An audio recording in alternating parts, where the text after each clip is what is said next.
Hello, bachcho, let's read out the questions. Question says, two resistances R1 equals to X ohm and R2 equals to 1 ohm are connected to wire AB of uniform resistivity as shown in figure.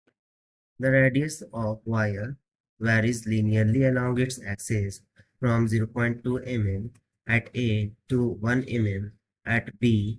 A galvanometer G is connected to the center of wire 50 centimeter from each end along its axis, shows zero deflection when A and B are connected to battery.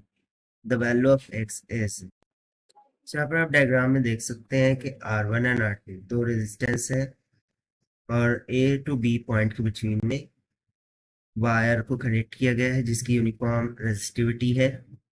अब यहाँ पर एक battery को supply कर दिया गया है और बीच में इनमें गैल्वेनोमीटर को जोड़ा गया है। तो यहाँ पे देखिए ये इंपॉर्टेंट है कि जो रेडियस ऑफ वायर है वो वैरी कर रहा है along the axis from 0.2 at A से 1 mm एट बी। सो जो डिफ्लेक्शन पॉइंट है वो हमें 50 सेंटीमीटर पर मिलता है फ्रॉम ईच एंड। सो जब हम ए और बी को कनेक्ट कर दे बैटरी के थ्रू, सो अननोन रेजिस्टेंस एक्स वो हमें फाइंड आउट करनी है। तो चलिए स्टार्ट करते हैं हम सॉल्यूशन से। But before of that, let's talk about the key concept which we are going to use here for this question. So यहाँ पर हम balanced weight stone bridge concept का यूज करेंगे। सो माना कि चार रेजिस्टेंस इस तरीके से ब्रिज के फॉर्म में आपको कनेक्ट करके दे दी जाए। इस पॉइंट के बिटवीन में गैल्वेनोमीटर को जोड़ा जाए और इस पॉइंट के बिटवीन में बैटरी को जोड़ा जाए और रेजिस्टेंस को नेमिंग कर दिया जाए पी क्यू आर एस और गैल्वेनोमीटर से फ्लो होने वाला जो करंट है उसको आई से अंकित कर दिया जाए। सो यदि P बाय Q ये रेशियो इक्वल हो जाए R बाय S के, so in that case the bridge is set to be balance condition. और जब ब्रिज बैलेंस कंडीशन में होगा सो गैल्वेनोमीटर से फ्लो होने वाला करंट I वो जीरो की इक्वल हो जाता है जिसे हम डिफ्लेक्शन करंट कहते हैं। सो बस इसी कंसेप्ट का हमें यहाँ पर यूज कर लेना है। तो सबसे पहले तो यहाँ पर यदि मैं रेजिस्टेंस ऑफ वायर का फॉर्मूला लिखूं तो उसको हम किससे डिनोट करते हैं, R is equals to rho into L divided by A, जहाँ पर एल लेंथ होगा और ए एरिया होगा। तो यहाँ पर देखिए ये जो रॉड है, सॉरी ये जो कनेक्टिंग वायर है ए बी, ये ए पर 0.2 mm का है और जबकि बी पर 1 mm का है, यानी कि ये वैरी कर रहा है। सो इसमें बड़ा करके दिख, ठीक है, यानी कि मैग्नीफाई करके मैं यदि इसको दिख, सो ये कुछ इस तरीके से ड्रॉ किया आएगा जहां पर ये जो स्टार्टिंग पॉइंट है ए, उसका रेडियस हम मान लेते हैं ए के बराबर और एंडिंग पॉइंट पर जो रेडियस है उसको हम मान लेते हैं बी के बराबर, जो कि है कैपिटल ऑफ बी पॉइंट पर। और ये है तो मिड पॉइंट हो जाएगा जहां पर हमें बैलेंस कंडीशन मिल रही है जो कि अकॉर्डिंग टू क्वेश्चन 50 सेंटीमीटर को इक्वल हमें दे रखा है और इसका हम रेडियस मान लेते हैं कुछ आर के बराबर। So clearly we would say that कि ये जो रीजन है उसको हम पी मानेंगे और इसको हम मानेंगे आर। सो बाकी की जो बची हुई रेजिस्टेंस है R1 और R2 वो क्या हो जाएगा Q1S, यानी कि ये दोनों मिल करके और ये जो वायर के हाफ हाफ पार्ट है वो दोनों मिलकर क्या बना रहे हैं, एक व्हीटस्टोन ब्रिज बना रहे हैं ना। अब यदि मैं इस सेक्शन के लिए रेजिस्टेंस को लिखूं, यानी कि resistance of wire, so this must be equals to the resistivity multiplied by the length of wire divided by area. So area किसके इक्वल होगा, simply pi times of AB के equal. Now what will be the value of small r? So it is at the middle point, so definitely it will be goes to A plus B divided by 2, यानी कि average of initial and last radius, so this is equals to, so as per the given question A कितना दे रखा है 0.2 mm plus B दे रखा है 1 mm divided by 0.6 mm की। इसे हम मान लेते हैं equation number first. Now the resistance to the left, उसको हम कैलकुलेट कर लेते हैं। So resistance to the left point, so it must be equals to density multiply by length. So length कितनी होगी 50 centimetre.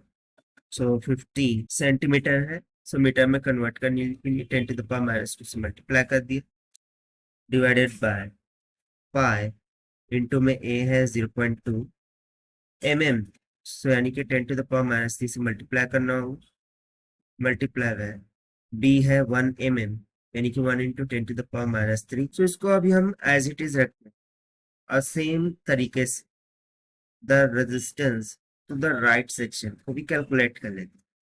So this will be equals to rho 50 centimetre है, so metre में convert करने के minus 2 से multiply कर देंगे, तो 0.50 हो जाएगा, 10 pi into A B, A again 0.2 10 to the power minus 3 multiply by B कितना होगा 1 10 to the power minus 3। So अब हम अप्लाई करेंगे the concept as we have written.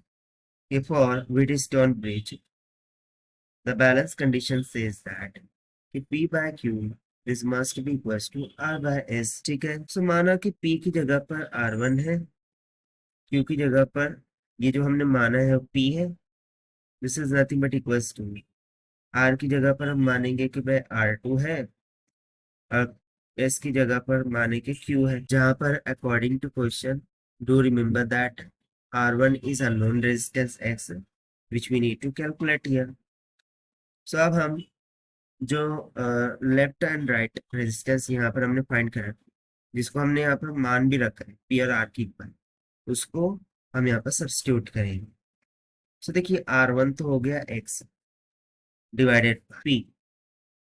So P क्या है, लेफ्ट रेजिस्टेंस, वो हम यहाँ पर निकाल कर रखा है, that is density into 0.50 divided by pi into 0.2 into 10 to the power minus 6 हो जाएगा, this is equals to R2।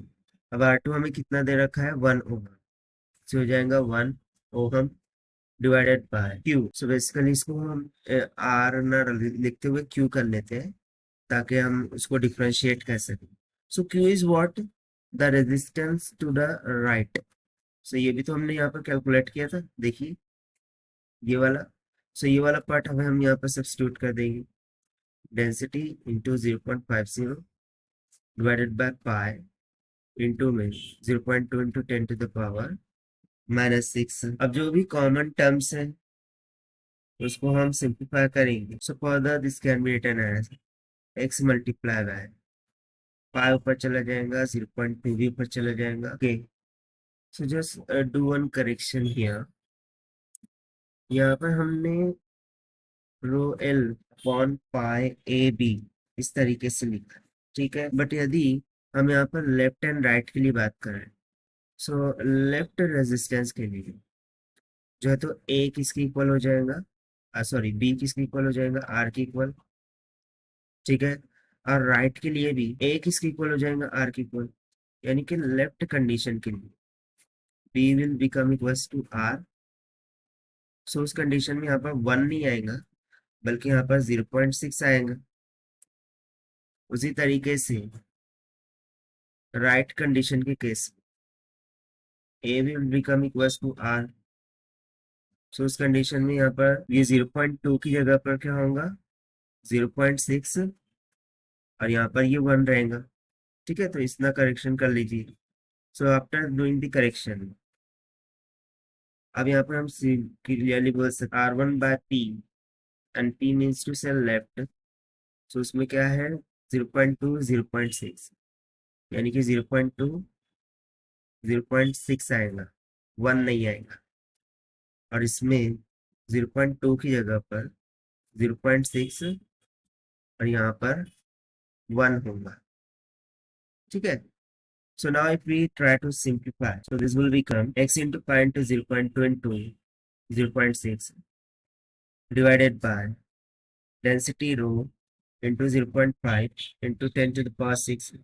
This will be equals to 1 into pi into 0.6 into 1 divided by density rho into 0.5 into 10 to the power 6. So जो भी common term है उनको cancel out करेंगे, तो therefore unknown resistance हमें कितनी मिल जाएंगी, x is equal to 5 ohms के इक्वल। और यही हो जाएगा हमारा required answer for this question, जो कि हमने फाइंड किया by using the Wheatstone bridge concepts. So this is the required solution. I hope you understand well. Best of luck. Thank you.